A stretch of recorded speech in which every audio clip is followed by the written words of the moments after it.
First day shooting நினைவில் இருக்கா?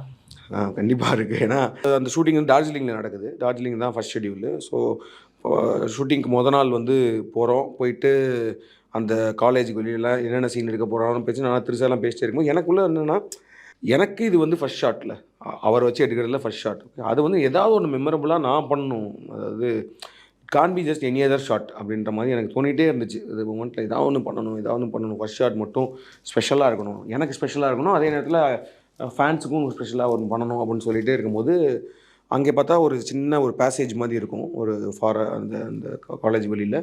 அது வந்தபோது டக்குன்னு எனக்கு வந்து அந்த கேட்டு ஞாபகம் வந்துச்சு. அவரோட ஃபஸ்ட் ஷாட் இருக்குல்ல, அபூர்வ ராகங்கள்ல வந்து கேட்டு திறக்கிற ஷாட்னா, அப்போ டக்குன்னு ஆர்ட் டைரக்டர் வந்து சுரேஷ் சார் தான் ஆர்ட் டைரக்டர். அவரை கூப்பிட்டு சார் இங்கே ஒரு கேட் வச்சிடலாமா அப்படின்னேன். என்ன மாதிரி கேட் அப்படின்னாரு. இல்லை நம்ம பேசிக்கலி அபூர்வ ராகங்கள் ஷாட் இருக்குல்ல, அதில் வந்து அவர் ஃபஸ்ட் கேட் ஓப்பன் பண்ணி தான் வருவார். அந்த மாதிரி ஒரு ஷாட் மட்டும் நம்ம ரீக்ரியேட் பண்ணுவோம் அப்படின்னா அவர் ஏன்னா எல்லாருமே தலைவர் ஃபேன் தான். அவர் சூப்பர் சார் உடனே பண்ணிடுறேன் சார், என்ன மாதிரி கேட் வேணும்னு சொல்லிட்டு டக்குன்னு அவர் அந்த வுட்டு இதெல்லாம் வச்சு அடிச்சு கேட் பண்ணிட்டாங்க. பண்ணதுக்கப்புறம் ஸோ ஃபஸ்ட்டு ஷாட் வந்து அப்படி தான் அந்த ஷாட் தான் ஃபஸ்ட் எடுத்தோம். லைக் வந்து அவர் இந்த கேட் ஓப்பன் பண்ணுற ஷாட் தான் ஃபஸ்ட் ஷாட்டாக எடுத்தோம். அதுக்கப்புறம் அப்படியே சீன்ஸ்குள்ளே போய்